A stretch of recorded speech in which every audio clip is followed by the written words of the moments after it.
Olá pessoal, que a paz esteja com todos que estão escutando esse áudio neste momento. Nós vamos continuar aqui, nós estamos lendo a carta aos Hebreus, nós estamos no capítulo 12. Espero que você esteja gostando. Se você quer ouvir os outros capítulos anteriores, manda uma mensagem aí para o 61 99119 2421, irmão Alex, que eu mandarei para você, beleza? Então nós vamos iniciar aqui no capítulo 12, vamos ler um versículo anterior do capítulo 11 para você ver que é uma continuidade. A carta aos Hebreus, ela não pode ter essas divisões. Quando você estiver lendo, ler linear, sem divisões, que você vai ter uma compreensão melhor do conteúdo. Versículo 40 do capítulo 11. E que o Eterno estava prevendo algo melhor para nós. Não queria que eles chegassem sem nós à plena realização. Iniciar o capítulo 12. Portanto, com tamanha nuvem de testemunhos em torno de nós, deixamos de lado tudo o que nos atrapalha e o pecado que nos envolve. Corramos com perseverança na competição que nos é proposta. Então, quando ele fala que a nuvem de testemunho, é porque aqui no capítulo 11, nas passagens anteriores, fala, né, sobre os irmãos do passado que tiveram fé no Criador e em algum momento das suas vidas andaram com o Eterno, fazendo a vontade do Pai. Tem alguns aqui, que está aqui no livro de Hebreus, que eles não foram 100% santo, não. Eles foram homens pecadores, teve muitos aqui que fizeram coisas horríveis, né? Só que a misericórdia do Eterno, ela dura para sempre. Mas vamos continuar então aqui no versículo 2, com os olhos fixos em Yeshua, que vai à frente da nossa fé e a leva à perfeição. Interessante aqui, pessoal, que fala, né, que com os olhos fixos em Yeshua, né, em Jesus, vai à frente da nossa fé e a leva à perfeição. Quando uma pessoa realmente ela tem um novo nascimento, essa pessoa, a vida dela é transformada. E as pessoas próximas dela percebem que ela é uma pessoa diferente e que ela realmente vem buscando uma perfeição. Foge, né, das coisas erradas, foge dos pecados, foge das coisas que atrapalham de ter uma intimidade com o Eterno. Em vista da alegria que nos esperava, suportou a cruz, não se importando com a infâmia, e assentou-se à direita do trono do Eterno.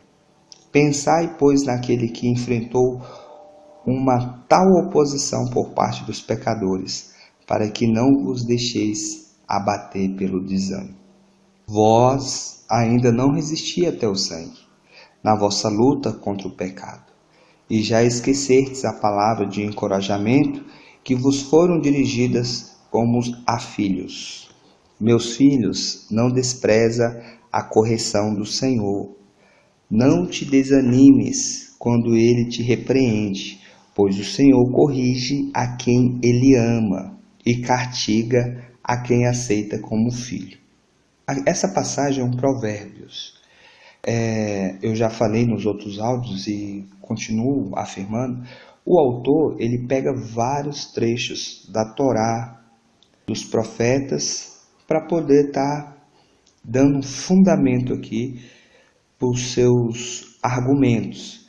E ele pega passagens da Torá e dos profetas, por quê? Porque a carta já está sendo dirigida aos hebreus, são pessoas que têm conhecimento, né, da Torá, dos profetas.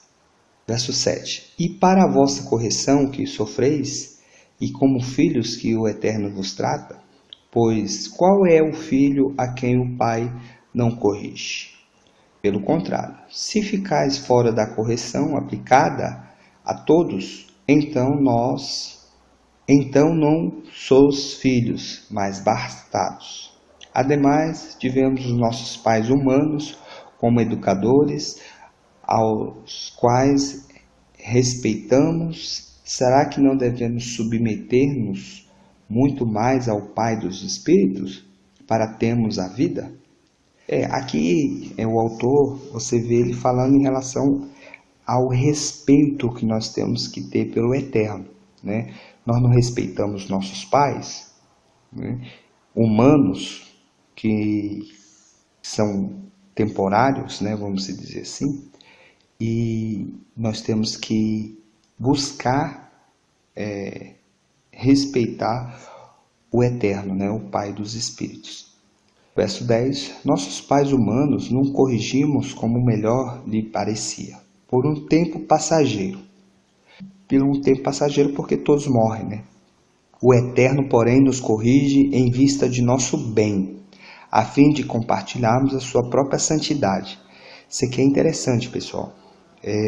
O Eterno, ele tem alguns atributos que ele sabe o que vai acontecer, né? Só que nós temos que compreender o seguinte: normalmente ele tem compromisso com quem tem compromisso com ele, né? Então tem pessoas que pega como exemplo as coisas erradas, as desgraças que acontecem no mundo para dizer assim que o eterno é injusto. Não. Nós temos que ver o seguinte: essas pessoas que está acontecendo esse tipo de coisa, elas têm algum tipo de respeito pelo eterno? Ela busca fazer o que o eterno pede? Entendeu? É uma reflexão que nós devemos pensar. Então nós temos que buscar fazer o que o eterno nos ensinou. Aí tu fala assim, irmão Alex, o que o eterno nos ensinou? Aí você vai olhar para Yeshua. Yeshua, né, Jesus, ele foi o representante do eterno ali, trazendo os ensinamentos do que eu e você, que somos discípulos dele, devemos seguir. Beleza? Vamos continuar, verso 11. Na realidade, na hora em que é feita, nenhuma correção parece alegrar, mas causa dor. Depois, porém, produz um fruto de paz e de justiça para aqueles que nele foram exercitados. Portanto, firmai as mãos enfraquecidas e os joelhos vacilantes. Tornai retos as trilhas para os vossos pés, para que não se destronque o que é manco, mas antes seja curado. Procurai a paz com todos e a santidade, sem o qual ninguém verá o eterno.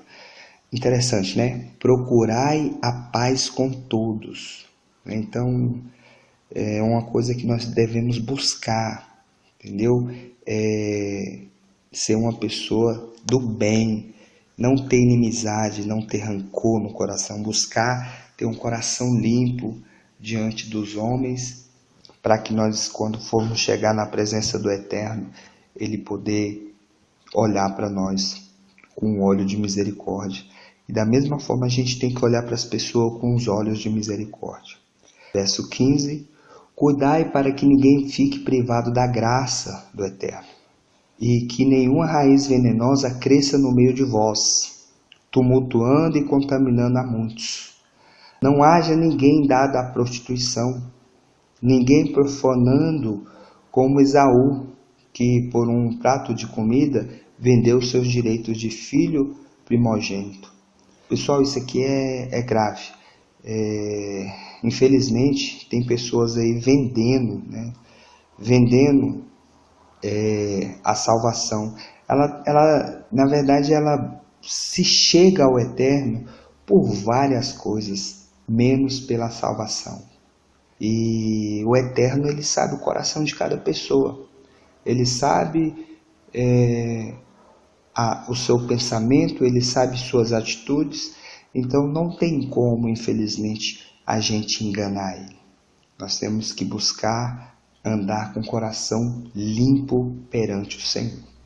Verso 17. Sabeis como, depois, querendo herdar a bênção, foi rejeitado, pois embora a implantasse com lágrimas, não encontrou oportunidade de reparação. Esaú, ele vendeu os seus direitos de primogênito, né, e depois ele chorou amargamente, e mesmo assim não teve como voltar atrás. Verso 18. De fato não vos aproximardes de um fogo palpável e ardente, de negume, trevas e tempestade, da trombeta redundante e do clamor das palavras que os ouvintes suplicaram. Não continuasse, pois não aguentavam o que era ordenado. Até um animal que toca na montanha será apedrejado. O espetáculo era tão medonho que Moisés disse: estou apavorado e a tremer. Vós, ao contrário, vós aproximaste do monte Sião e da cidade do Eterno vivo, a Jerusalém celeste, da reunião festiva da multidões de anjos.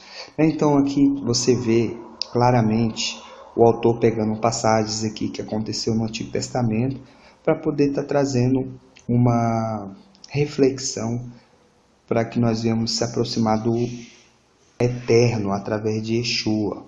Então é uma comparação do que era feito lá na época da lei de Moisés em relação ao sacrifício, né, para a remissão do pecado. Nós já vimos nos capítulos anteriores. Nós temos que tomar muito cuidado, porque o autor ele traz alguns versículos isolados e coloca aqui nas suas falas, né, para poder dar fundamento aqui, porque ele está falando para hebreus. Então nós temos que compreender, né, o porquê dele estar falando certas passagens. Da Assembleia dos Primogênitos, verso 23, cujos nomes estão escritos nos céus. Vós aproximaste do Eterno, o juiz de todos, dos espíritos dos justos, que chegaram à perfeição. De Yeshua, o mediador da nova aliança e da arpensão com sangue mais eloquente que o de Abel. Yeshua, mediador de uma nova aliança. Então ele já está falando de uma nova aliança em Yeshua. O livro de Hebreus todo fala sobre isso. Cuidado, não deixeis de escutar aqueles que vos falam. Os que recusaram escutar aquele que os adverte na terra não escaparam do castigo.